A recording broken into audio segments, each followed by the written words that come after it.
Oh hey! After an entire year of being unemployed since I lost my job as a teacher, I'm finally starting to get back on my feet. I just got a job at Buffalo Wild Wings. My first day was great.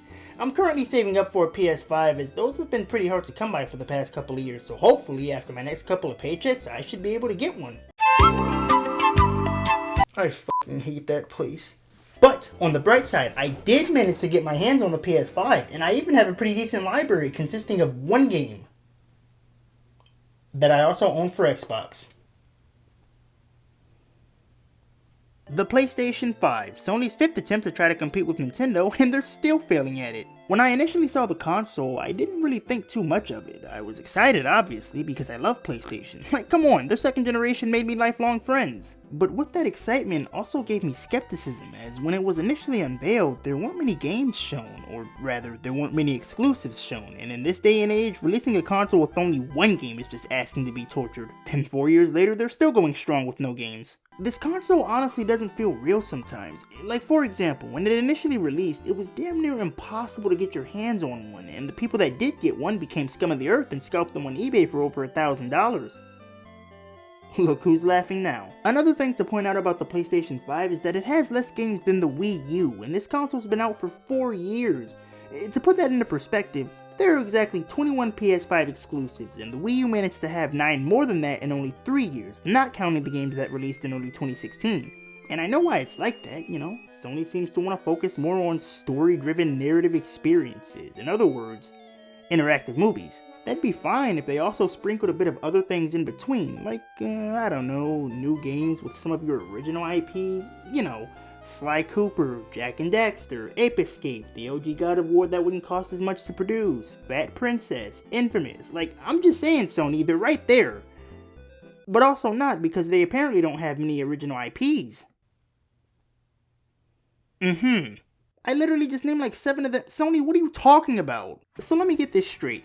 The company that was absolutely on top of the world in the gaming industry at one point, mainly due in part to their original IPs, you know, the reason why people want to buy your hardware in the first place, feels as though they don't have many original IPs anymore. Then what are all of these? Going back to what I just said earlier, this console really doesn't feel real sometimes, because Sony just seems like they're out of touch with their fans nowadays. Like, where is really anything with this console? Where's the variety of games? Where are the platformers? What happened to the games that would appeal to everyone instead of solely on a quote-unquote mature audience?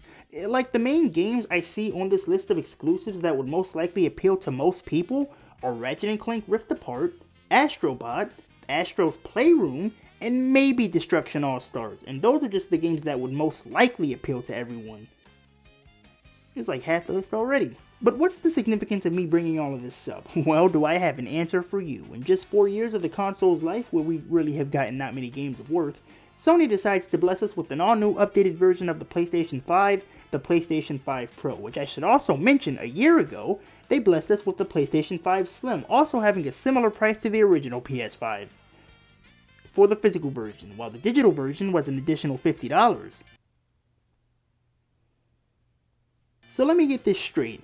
The original model PS5 retailed for $499 with the disc drive, while the digital version was $399, making it more appealing to those who don't really care about physical games. That's fine. Then a couple of years later, you decide to remodel the console, calling it the PS5 Slim, thus giving the illusion that it's supposed to be a smaller, more affordable version of the console. And to really put that into perspective, we have to look at the previous generation.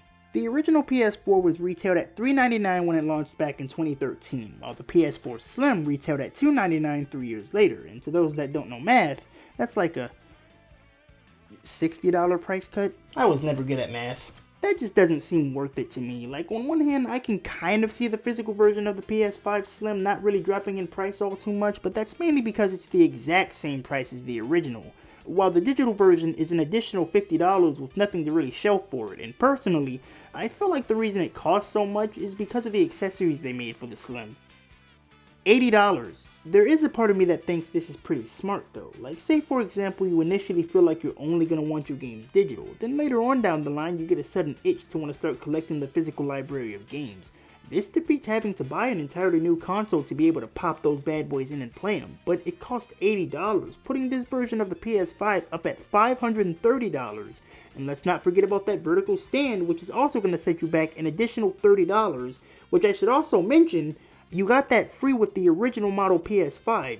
So altogether, for a full-fledged PS5 Slim experience, provided you start out with the digital version, that's going to cost you $560. Buddy, that's a physical PS5 plus Astrobot. And there's the rest of the part that just feels dumb to me, because while it is understandable, I just don't understand it. Why are there two versions of this console to begin with? I honestly don't think people really care that much so long as they can purchase the games the way they want to purchase them, and specifically with the physical version of the PS5, you can purchase them both ways, and with this new cycle Sony implemented, I honestly started to lose a lot of faith in them. And I'm still losing that religion, because what the fuck is this? I'm sorry, it cost how much? $700 for this? This? There's like hardly even a difference here, and if there is a difference, which I must be stupid because I ain't noticing anything here, you've really got to take the time to notice any significant changes, and that is kind of sad, because honestly, this has no damn reason to exist. But it's like, yeah, Mark Cerny's going on about the new advanced technology and AI upscaling. Yeah, shut up. I personally feel like this has no damn reason to exist, mainly because games already look and run pretty damn well on the regular PS5. Hell, I'd even go as far as to say that they've hardly even touched the surface with this stupid thing. And the fact that this is even a console for $700 American is fucked up. To put a little bit of this into comparison, I've got my trusty friend Spotlight search for macOS because fuck the Xbox. We've got four price tags here, $700, 700 British pounds, 800 euro, and 119,980 yen. But we might as well say it's probably over 125,000 yen because it includes tax. Now, what does all that translate to when you convert it to my currency? Let's start with the British pounds. The euro's next. What about the Japanese yen?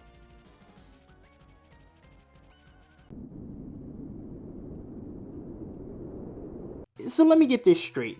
When you convert the different currencies over to American dollars, you get over $911 from British pounds, over $871 from euro, and from the Japanese yen, you get over $803. And all of this is before tax, mind you, and hold on a second.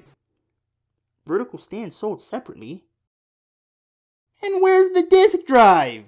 No, Sony, you can't be this fucking stupid!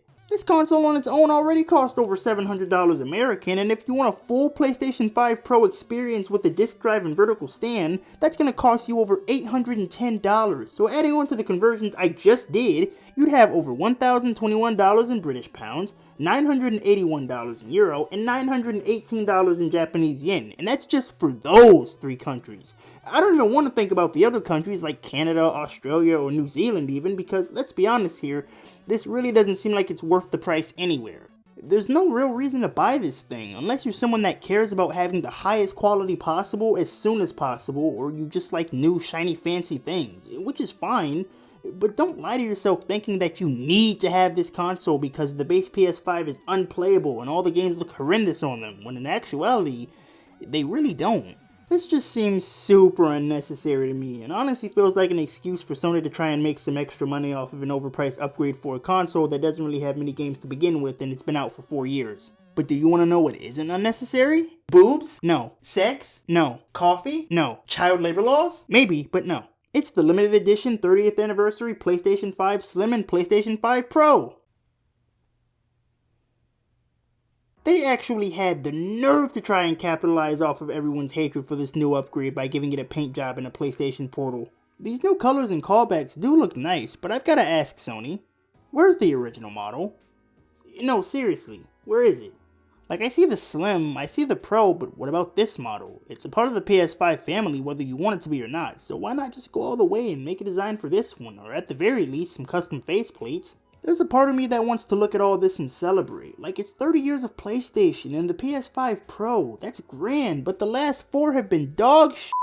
Like, Sony is coming off as one of those companies I tend to not favor. The company that takes their customers for granted, and I don't want to look at them like that. They gave me friends and lifelong memories, but with their recent track record of not supplying many games of worth, at least to me with this generation, and an overpriced unnecessary hardware upgrade, on top of the completely out-of-touch approach they seem to have with fans nowadays, it's getting pretty hard to justify putting up with this, especially now, considering they don't really have much competition. $10,000 on eBay. In theory, I want to like some of Sony's ideas with the PlayStation 5 and even the Pro, and I'd be lying if I said I didn't want the 30th anniversary edition, but really I'm upset because I just got fired and now I have to sell my PS5 to pay the rent.